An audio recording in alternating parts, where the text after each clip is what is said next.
Support for WBFO and What's Next comes from our members and from Health Foundation for Western and Central New York, where racial and socioeconomic health equity are prioritized. Learn more about building healthier neighborhoods at hfwcny.org. From Buffalo Toronto Public Media, this is What's Next, an hour dedicated to amplifying the voices of marginalized and underrepresented communities across Western New York and Southern Ontario. We cannot erase, we cannot reform, we cannot make things better if we're uncomfortable having tough conversations, if we're uncomfortable talking about race. What's Next carries forward our mission to engage in meaningful conversations about race, equity, and the shared concerns that deeply affect Buffalo's East Side and beyond. Don't stop. Make those families part of your life. Their lives are part of yours. Don't stop. Together, we dive into the real issues, striving for understanding, connection, and change. In the suburban area, everywhere, we must work and teach our children.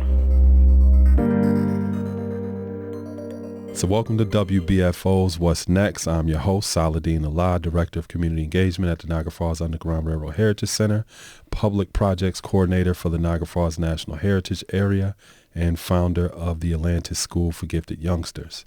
Today we have a few special guests who are here in the Western New York area working in the space of preserving Black history, as well as history related to the Underground Railroad. And we're going to talk about the proposed Harriet Tubman Byway that is important for all of you to know because it's something that's going to impact our local economy in terms of the cultural heritage tourism.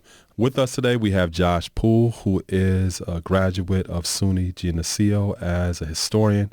He's also operations manager for the Niagara Falls Underground Railroad Heritage Center, and he is a part of the Harriet Tubman Byway Steering Committee. We also have with us Lillie Wiley Upshaw, who is with the Michigan Street African American Heritage Corridor. She's a board member and treasurer, as well as a chair of the Buffalo Niagara Freedom Station Coalition, which is the organization that actually owns the Michigan Street Baptist Church. So she's going to be filling us in on some of the exciting news with the renovations and the opening of that site. And we have with us Ally Spongr-DeGon, who is the president of IRCNES, which is the Underground Railroad Consortium of New York State, and is a part of the internal planning team member of the Harriet Tubman Byway, as well as the director of public art for the Niagara Falls National Heritage Area. How's everybody doing today? Very well. Thank you. Good. And thank you for being with us. I was really excited to speak to all of you because there's a lot of people that are not really familiar with what the actual Harriet Tubman Byway is. So it gives us an opportunity to share that information with the public, as well as for them to get an idea of how they could actually be involved in this. I also wanted to kind of talk to all of you about the work that you're actually doing. And like we had this discussion before we were online, that a lot of times people don't have an opportunity to learn about the kind of important work that's going on behind the scenes and get a chance to really see the type of work that people are actually doing. So I'm excited to have that type of discussions with all of you today as well. So to start, I wanted to kind of ask a question to you, Josh. You are a graduate of SUNY Geneseo, correct? Yes. And a historian. And from my experience, usually people that go to school for like history, it appears as if it's a very limited profession. Most people think that you go to school to be a historian, all you can do is just teach history in like middle school or high school. Are there other different type of opportunities that you found for having that type of experience in that field? Yeah, definitely. And it's funny you mentioned that because, honestly, that was my perspective going into school. I actually entered college as a physics engineering major, which anyone knows me now, that's not me. But I kind of entered it with that mindset of, college is only something to earn money off of, right? Or to get a good career, to that sort of focus. But when I was, in my sophomore year, I didn't really enjoy my classes. I was reflecting a lot, and I found that my passion has always been history. From a very young age, it started with growing up, hearing stories of my family, our history, Also in my community, exploring my neighborhood and finding remnants of the past. And that was always my interest. So I made that decision, and at the time, I think it was pretty bold, but then I started exploring the options, right? And, you will hear a lot about, you can only teach, right? And I had mentors in my life tell me that as well. But I started exploring the options, and, I will be honest, there's not a laid out path for someone trying to pursue history, right? It's not like if you want to become a teacher, there's a way, there's a method of doing that. But with history, it was a lot of forging my own way. And I started off with just trying to get an internship. I got an internship over in Lockport, Niagara History Center.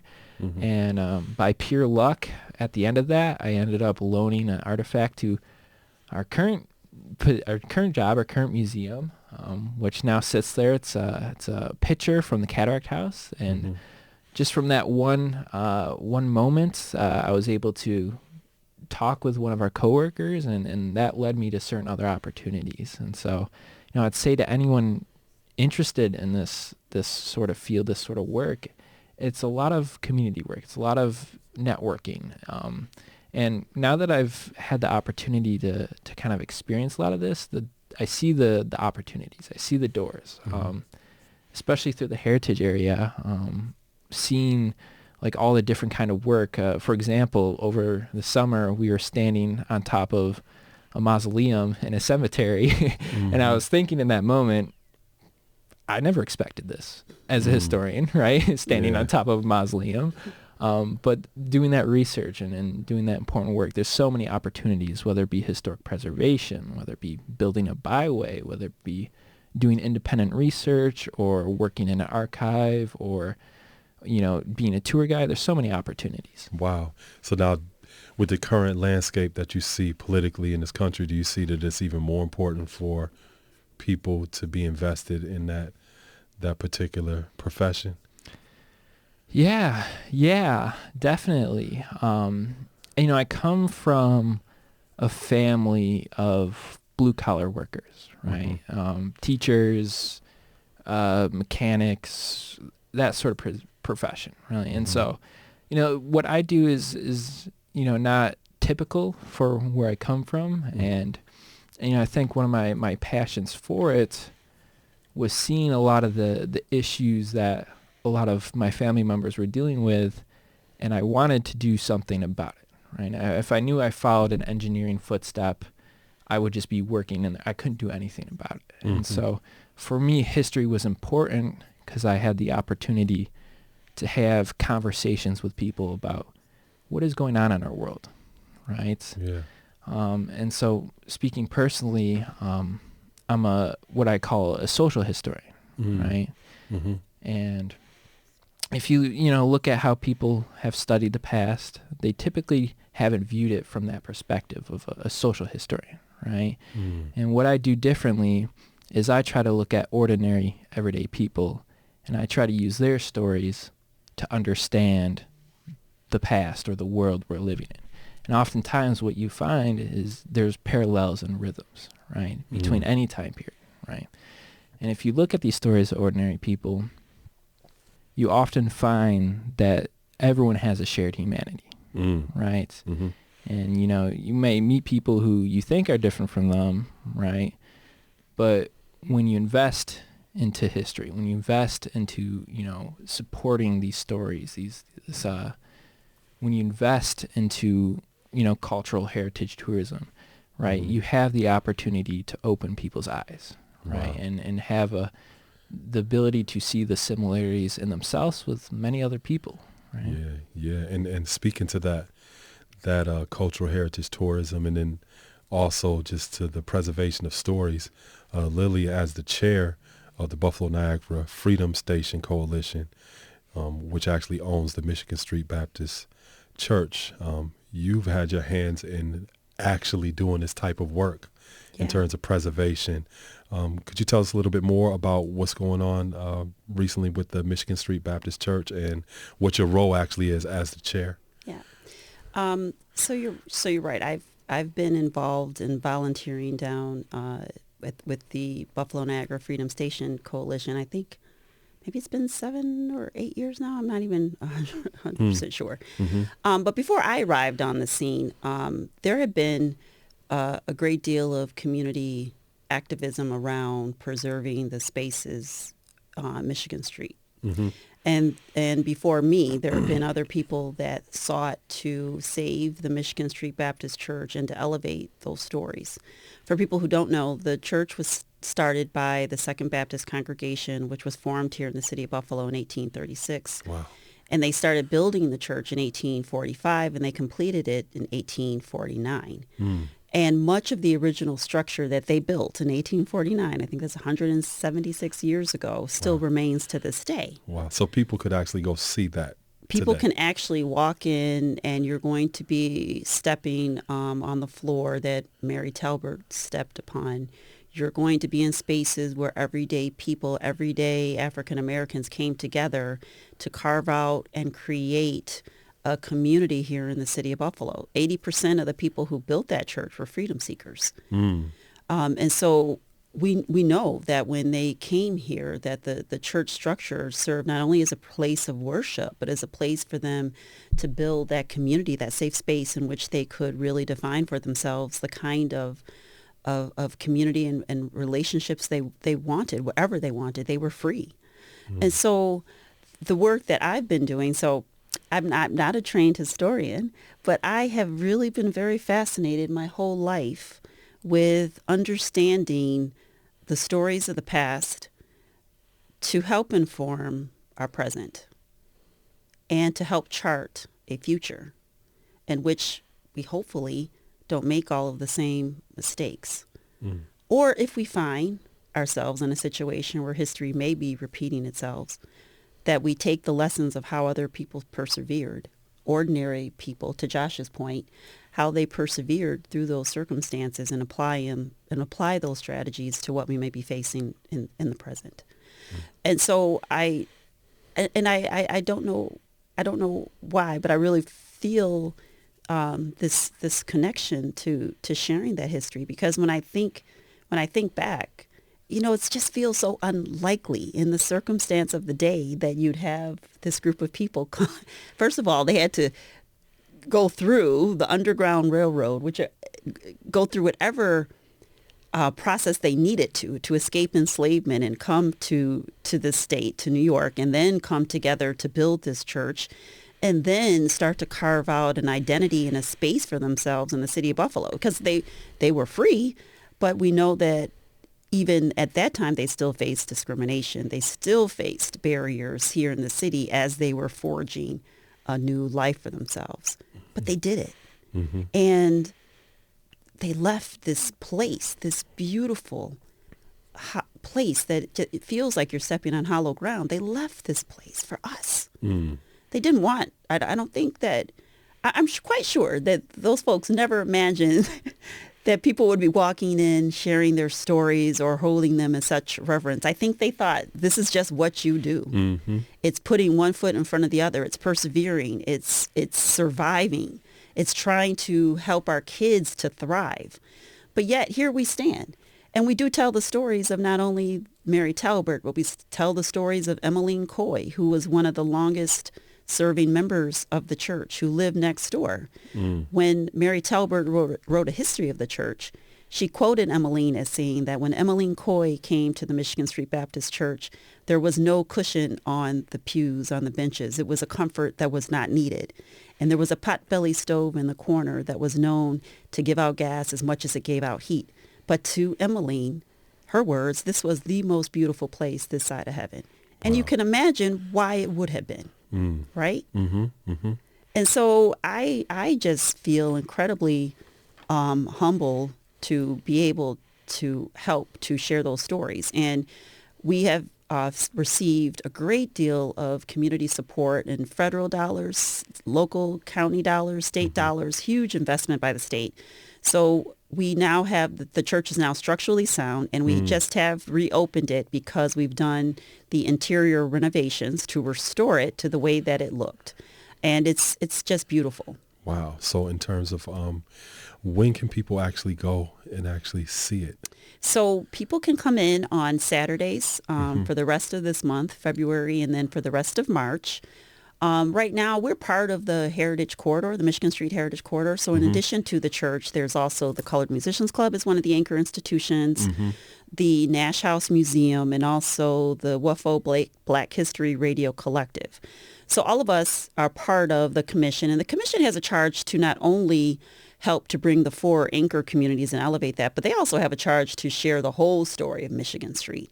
Because while there are all of these individual stories that took place in these spaces, there's also just the story of what was happening on Michigan Avenue, right? And that was really the beginning seeds of the Black community. And so the corridor is charged with really doing so much to uplift Michigan Street, economic advancement, bringing new businesses in, telling the stories of all the other ordinary people. I keep going back to Josh's point, because that is so significant, I think, to look at the lives of the people who lived and worked there every day and to talk about those things. And that's part of what the Corridor Commission is doing. So the church, we're open through the month of February, March on Saturdays from 11 to 1. We're doing 2 tours, but we can accommodate 75 people per tour because the church is that big. So people can go online to the Michigan Street African American what am I trying to say? Michigan Street African American Heritage Corridor website, and they can register for the tours. There is a charge because we do have to raise revenue in order to just keep the lights on and keep the church opening, because this is a not-for-profit organization, and all of our work, is for the community. Oh, yeah. And then just as an institution, it's worth noting that, institutions and organizations that tell these type of stories of African Americans are traditionally underfunded. Yes. Right? And most philanthropic sponsors and support is like maybe 8% goes towards these type of institutions. So it's vitally important that we are invested in that kind of way. That's right. And as I had mentioned earlier that there have been people that have been working to save these spaces on Michigan Street for many more years than me. And those names are names that we know, like George K. Arthur and Sharon Holly and George Scott and Dave and Danny Williams and Bishop Henderson and others. And during that time, it was really them putting not only, their own might or hand to the task, but whatever treasure they had too. And we were very fortunate that there was an effort that was made with Buffalo Billions money, and we were a part of East Side Avenues. And when East Side Avenues came, that was a combination of philanthropy dollars and state dollars to come in and look at some key neighborhoods on the east side and to revitalize them. And Michigan, we benefited from that. So that's when we were able to hire an executive director for the corridor, and state dollars really have flown to us for all of these capital projects. So we're in a rare moment when we have the opportunity to do the capital work that has been needed for so long. But we don't want to stop there. I mean, one of the things I'm delighted about are the relationships that the Buffalo Niagara Freedom Station Coalition and the corridor are building, especially with the Heritage Center, because we want to do programming where we connect all of these stories. Yes. Because that's what's been missing too, right? Yes. Like when we hear the history, we don't hear all of it. We don't get a full picture and sense of all of the work that was happening. And I think that is also critical to the stories of the region. People come in and they know about the what was the big thing that happened with the lights and stuff? The World's Fair, right? Not the World's Fair. What's it called? The Pan Am. The Pan Am. So people know Buffalo about the Pan Am, but do you know that Mary Talbert, who was a member of the church, African-American leader, she protested that? You probably knew. You probably know that. But other people may not have known that is also a key part of the story. And so one of the other things I think is our obligation or responsibility is to make sure that when people hear the history, they hear the whole history, especially now, because we know there's a direct effort to silence those voices, to not sort of tell the full picture. Yeah. And that's critically important for us to understand ourselves as a people. Absolutely. And to your point in terms of this coalition or this connection to these various different institutions, the Underground Railroad Consortium in New York State, Ally, you're the president of this organization, and that organization seems to be doing that work in terms of connecting sites across the state. Could you talk a little bit more about that preservation effort and seeing that connectivity of these institutions related to Underground Railroad history across the state? Yeah, absolutely. So the Underground Railroad Consortium of New York State, ERCNES for short, we have been a nonprofit since 2015, and that stemmed from representatives from Underground Railroad history sites and programs across the state. Way before that, just starting to work together. It really stemmed from actually funding or lack thereof, funding support, really coming out of some folks in Albany and wanting to band together to be a stronger voice. And so they really started that groundwork in the early 2000s to really come together and be able to be a stronger voice. And so as that kind of spread across the state, just like starting any new nonprofit, kind of started with the basics, volunteer board of directors, just a couple dollars, and a lot of passion. And so I joined shortly after in 2016 as a representative from the Niagara Falls Underground Railroad Heritage Center. And I was all in. I loved what they were doing, again, a volunteer basis. Some were also volunteers at their own sites or running their own organizations because they saw the need for that and the invisibility of these stories. And so really coming together was really something that really set the stage for where we're getting to with the Harriet Tubman Underground Railroad Byway.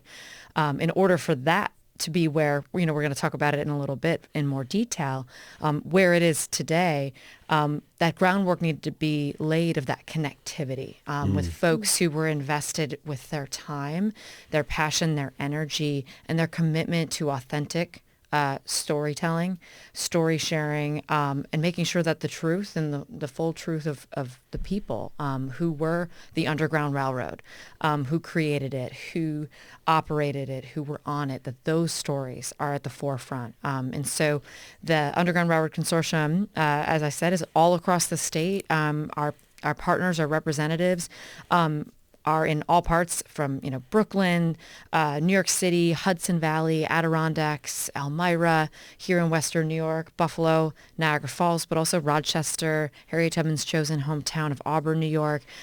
It's really incredible to learn and start, meeting the folks who are the keepers and sharers of these stories. Absolutely. And I can imagine, too, that visiting different sites, you have an opportunity to learn as well in terms of the things that they're doing and also to get inspired. And I think that connectivity is also important in terms of that kind of like cross-cultural pollination, as I call it, because there may be things that we're doing here in Western New York that we can learn from our folks who are down in Central New York and further downstate, right? So we're going to take a short break, and then when we come back, we're going to talk a little bit more specifically about the Harriet Tubman Byway. Public media is your gateway to discovery. From investigative journalism on Frontline to live local performances on WNED Classical and tiny stage sessions from WBFO The Bridge, Buffalo Toronto Public Media connects you to the stories, music, and moments that matter most. Explore what we have to offer at WNED.org. This is Public Media. This is Jack Cruiser with the Scoreboard on WBFO. Listen during Morning Edition and All Things Considered each Monday, Wednesday, and Friday for the latest on pro matchups and college rivalries, as well as standout local athletes from Western New York and Southern Ontario. Want more? Listen to a longer version of the Scoreboard at WBFO.org or wherever you get your podcasts. PBS Learning Media provides free learning resources like our series, Compact History. Follow Corey, a time-traveling middle school history teacher, as he journeys beyond your textbook. Learn how history surrounds us and includes you, and find activities and tools to expand your knowledge. Check out the Compact History Collection on pbslearningmedia.org. You're listening to What's Next, our place to discuss the important issues of our communities of Western New York and Southern Ontario. We want to hear from you. Click on the Talk to Us option in the WBFO app, and we will work to get your questions or comments on the air. Have a story or concern that we should be addressing?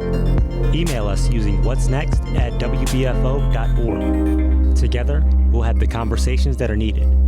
This is WBFO, your NPR station.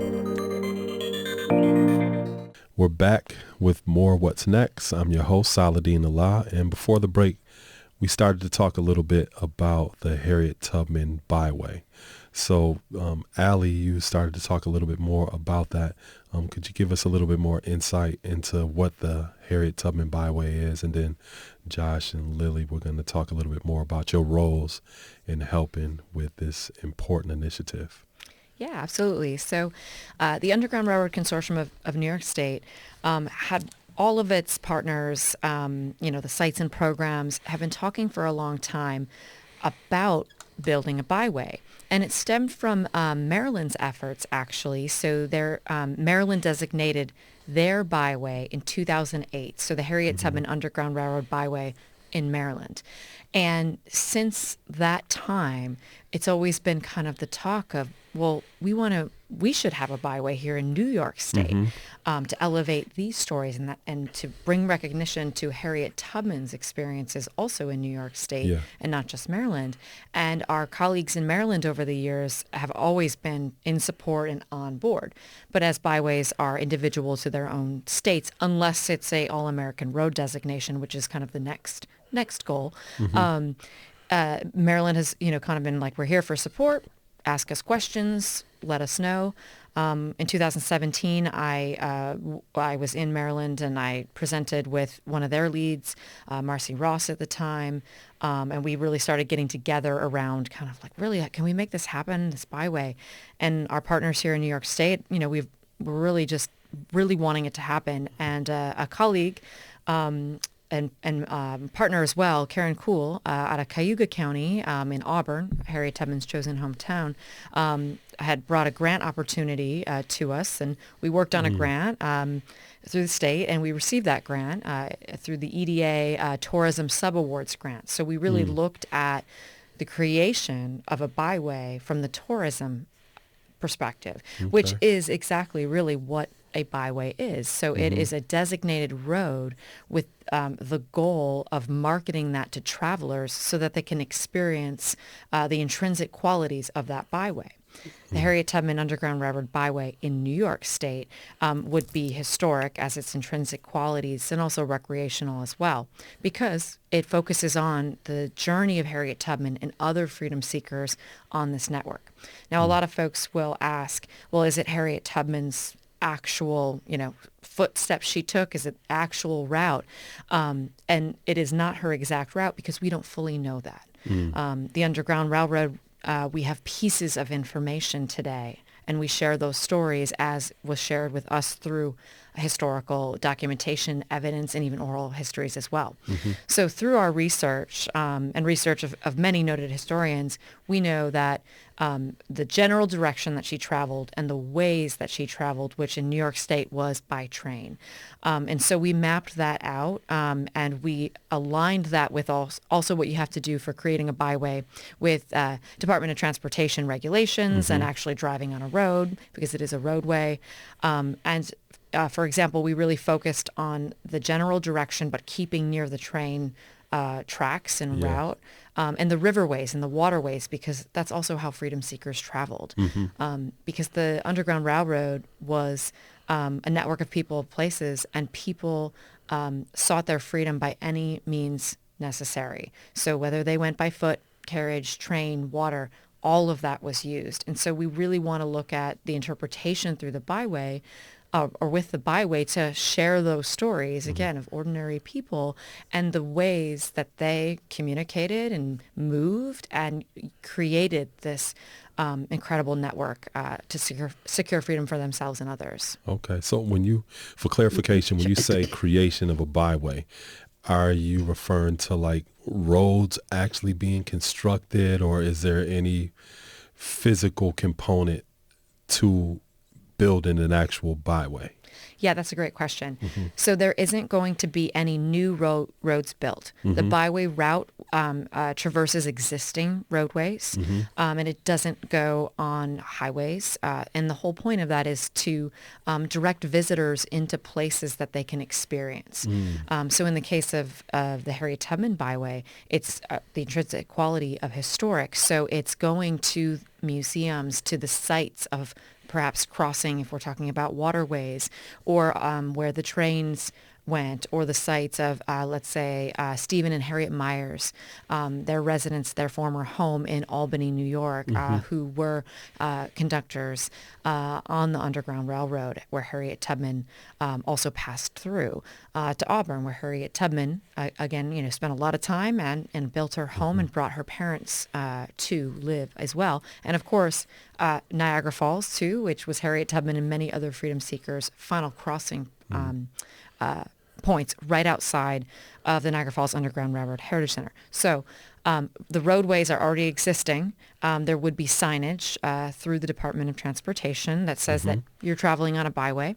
And then there is also all the economic drivers, the marketing and tourism behind it to make all those connections, to direct visitors, to drivers, to travelers, even multimodal transportation of folks who might be walking, folks who might be on bikes or on boats. The main mode of transport is by car. So again, it's on roadways, but there's many other ways that we're building in accessibility through other means. Wow. So that sounds cool. It's kind of like typically if I wanted to drive to New York City, I just throw it in Google Maps and it gives me the fastest route to get to New York City. And I just travel along the throughways. So it kind of sounds like this would be an alternative route, not just going along the throughways, but maybe through communities where you kind of get, it sounds like it's like a scenic byway of sorts, where you have an opportunity to see things and to go through communities that you typically may have not gone through if you're traveling from one destination to the next. Is that kind of accurate? Yeah, that's exactly right. It is the Scenic Byways program, actually, but there's the different intrinsic qualities of what the experience is. And so we can also think about, while the focus is historic, we're also thinking about scenic, too, in the sense of when traveling, I can think of when I was traveling the byway route recently through the Hudson Valley. I was seeing the Hudson River and the train tracks, the original train tracks location that were there since the time of Harriet Tubman's journey.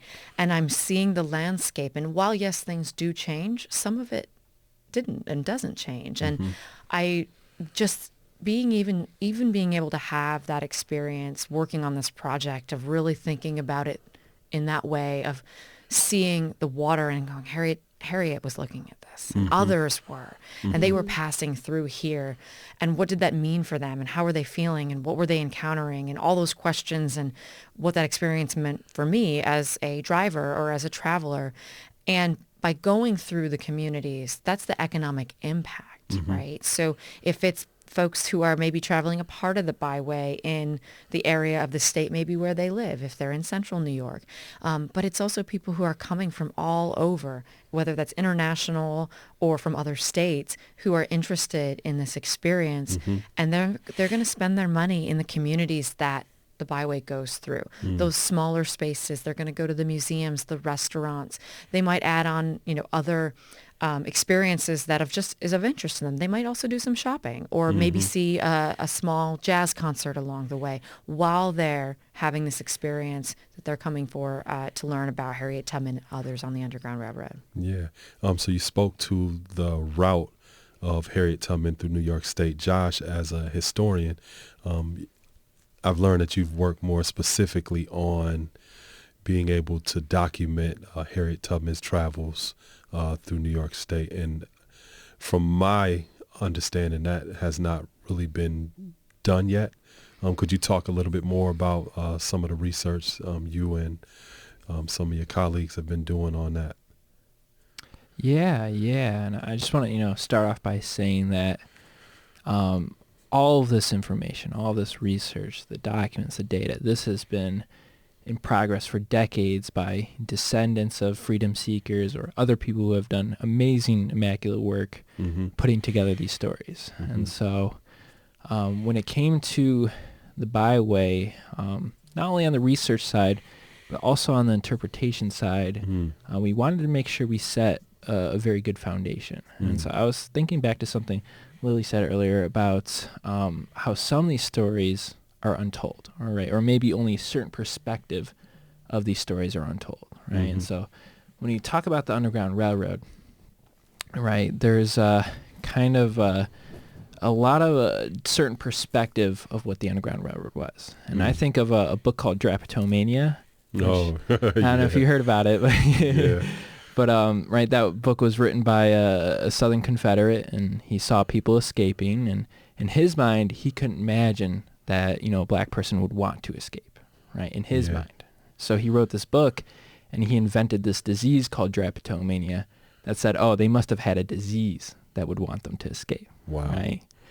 And people read that, and they believed it, right? And so when it came to this Byway, it was important that we center black voices, right? And we center their agency so that we were able to accurately represent what this history was.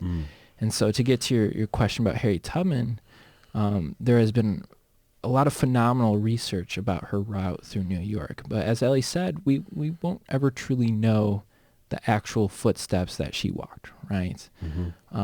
So we had some few areas that were difficult to piece some certain things together, were exactly what she was. And so what we had to do was we had to take that social perspective, right? Like I was talking about earlier. And, I say this, when you talk about the past, you hear about the Mount Rushmore, right? So when it comes to Underground Railroad, you hear about Frederick Douglass, you hear about Harriet Tubman.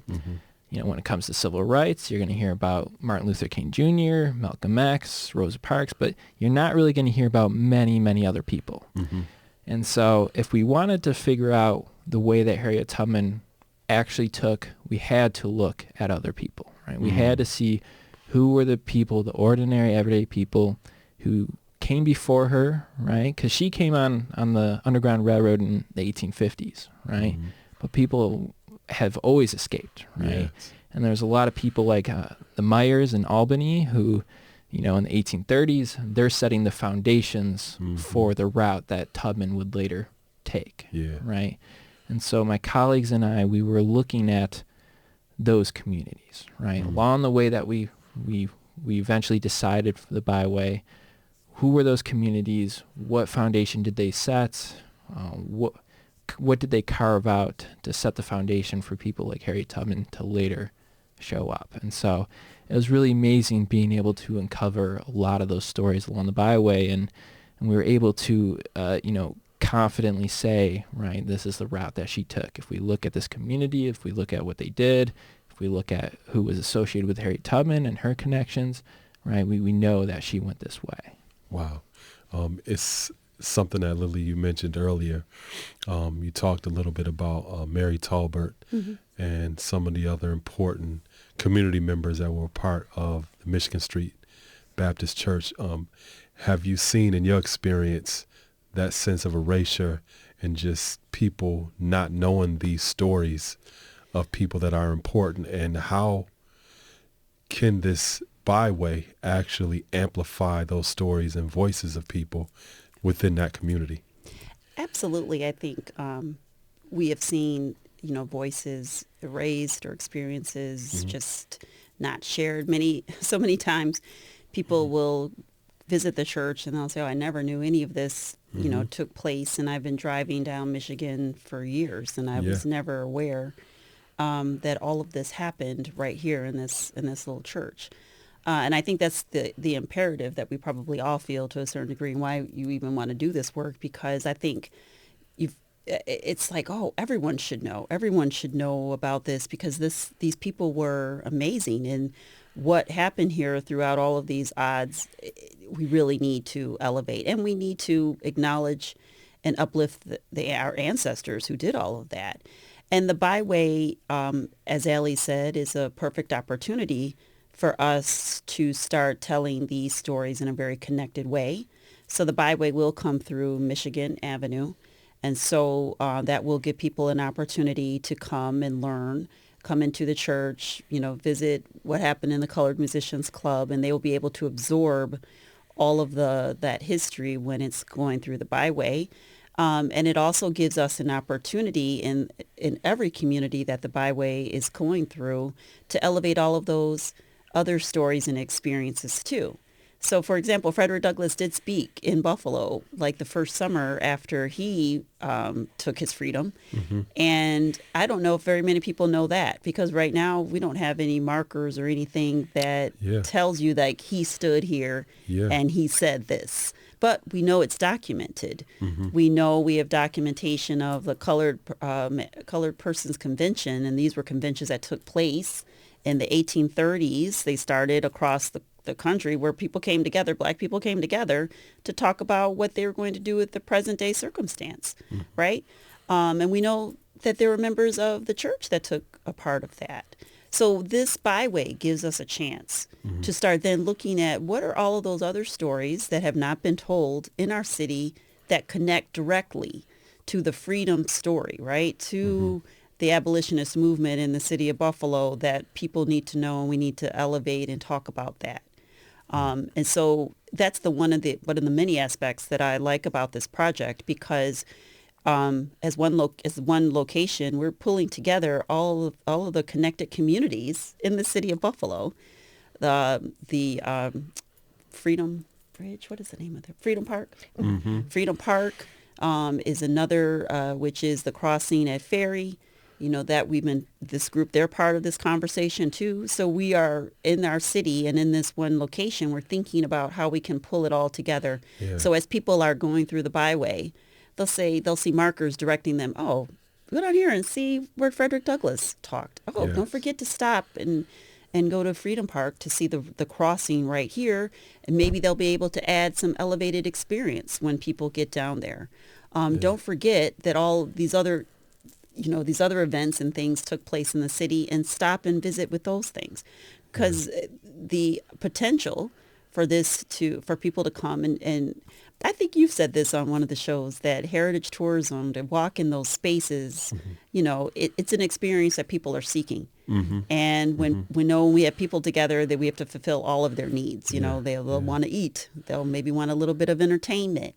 And so this really gives us an opportunity to do that. And the connectedness across the state, and then even looking at your own region and being able to pull people together in those stops, I think that this is really just a phenomenal project for the city, for the state of New York. And I'm thrilled that we're a part of it, and that we're doing it.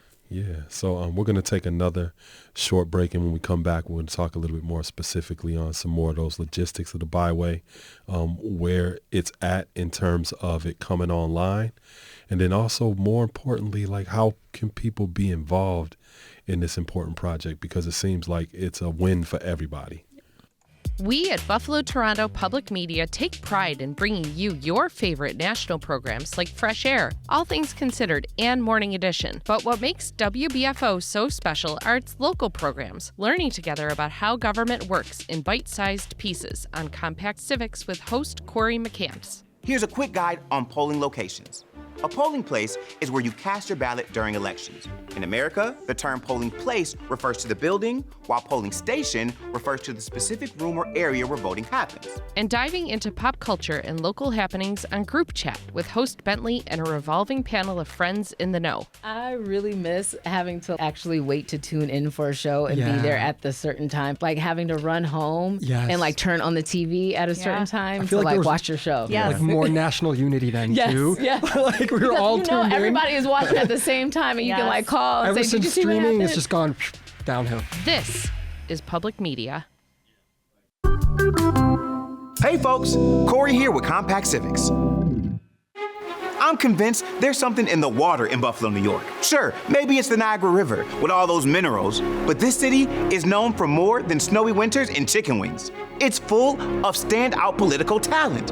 Buffalo is a hotbed of U.S. presidential politics. Millard Fillmore, our 13th president, hails from there. And Grover Cleveland was mayor of Buffalo, governor of New York, and a U.S. president. On a somber note, William McKinley was assassinated in 1901 while visiting the Pan American Exposition, but that led to Theodore Roosevelt taking his oath of office in Buffalo. This city has given us prominent figures like the trailblazing Shirley Chisholm, the first African-American congresswoman and presidential candidate. Buffalo's civic spirit doesn't stop there.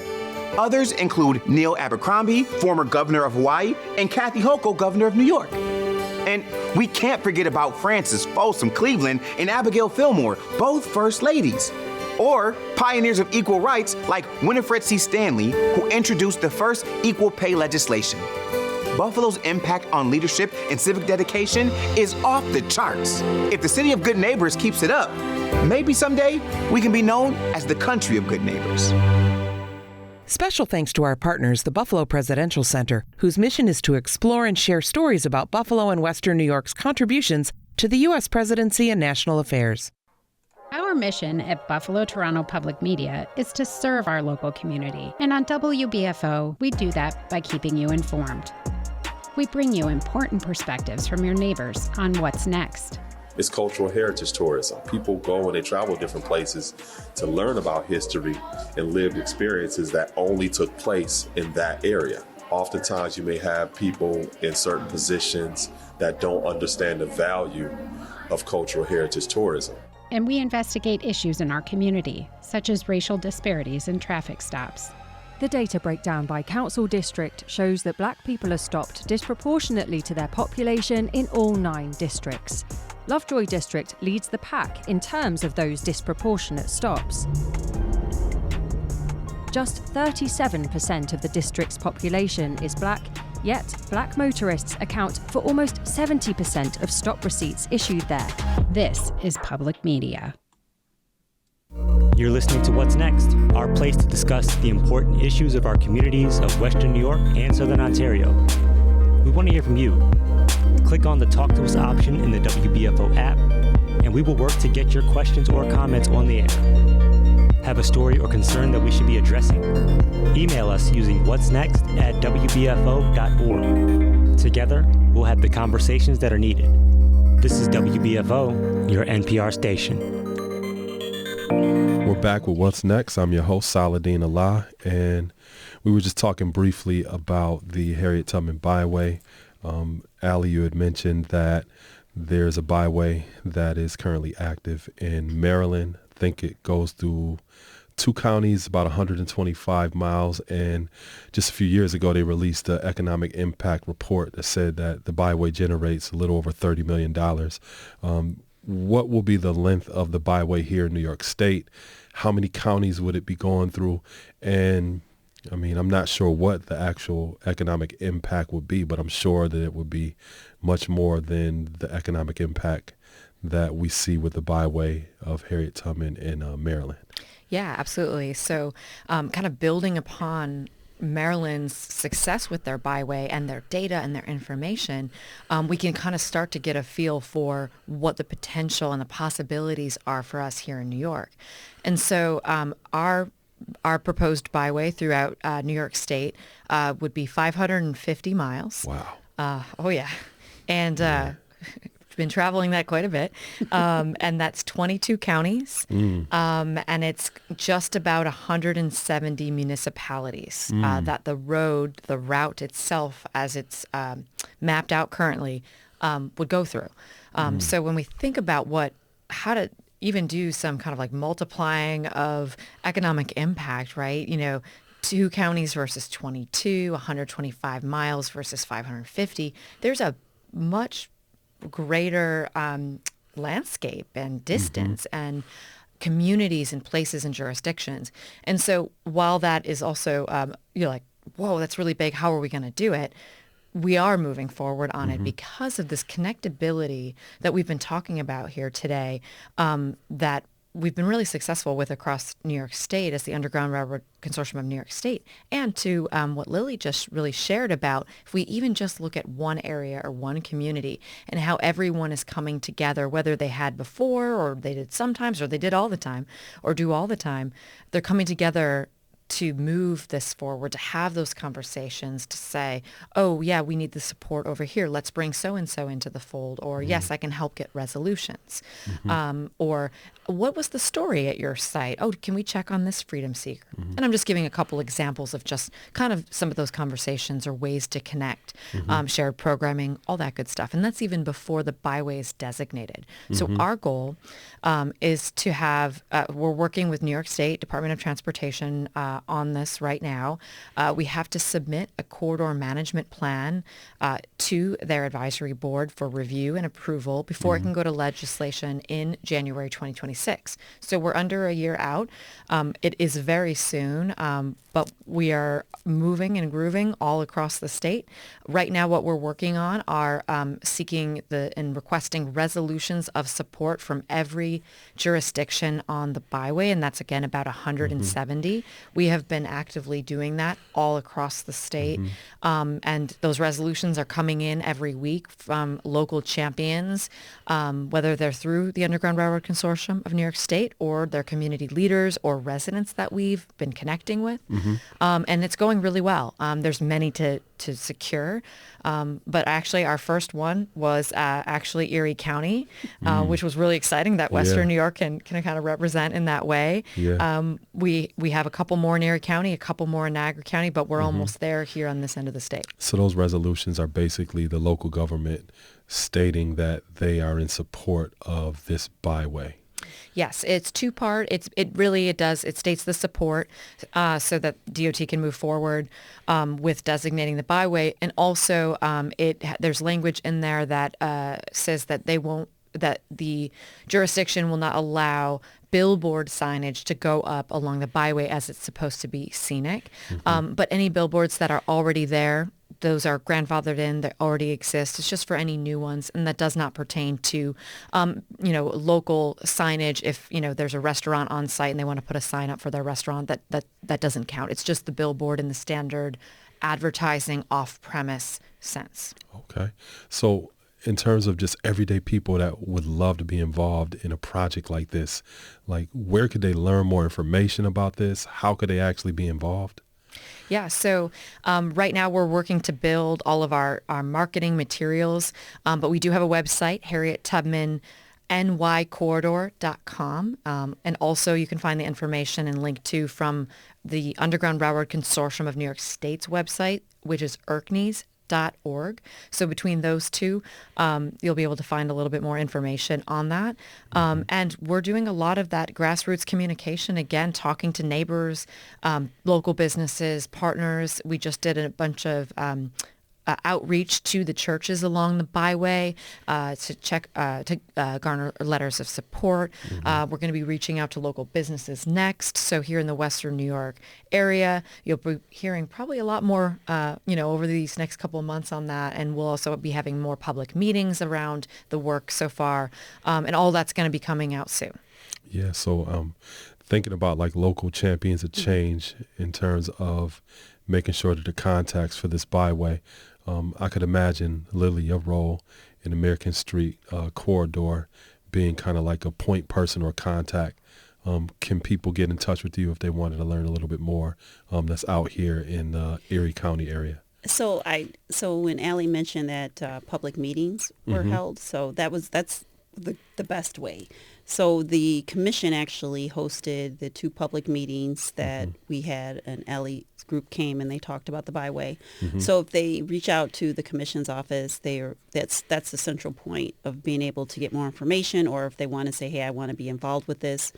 Our goal is to try to develop a coordinating or task team within the city of Buffalo that as the project continues to grow, that we can start working ourselves to encourage those businesses that get the letter to, hey, respond, see what's going on. We want to pull you into this. This is what the city can be able to do. I think the other part of the conversation is really also talking to our local government officials to see, what help can we get to try to to put up some of these monuments or other markers so that there's other things connected to this as people are traveling the byway. So this is really a project that will involve every aspect of the community, I think, to be able to really capitalize on this opportunity for the city and for the state. And so we're going to be working toward that. But if people want to find out about more information, or they just want to say, hey, I want to get involved, I want to be invited to the next conversation, then they can reach out to the commission headquarters to be able to do that. Absolutely. Okay. Thank you. And then the first week of March, I understand that there's going to be a Harriet Tubman Legacy bus tour that's going to be traveling the route from downstate New York City all the way here through Auburn, through Buffalo, to Niagara Falls, to celebrate on Harriet Tubman Day, starting on March 7th to March 10th. And we would like to definitely invite members of your group back to do another show once we get the bus tour here, so that people can talk a little bit more about their experience actually riding the route of Harriet Tubman.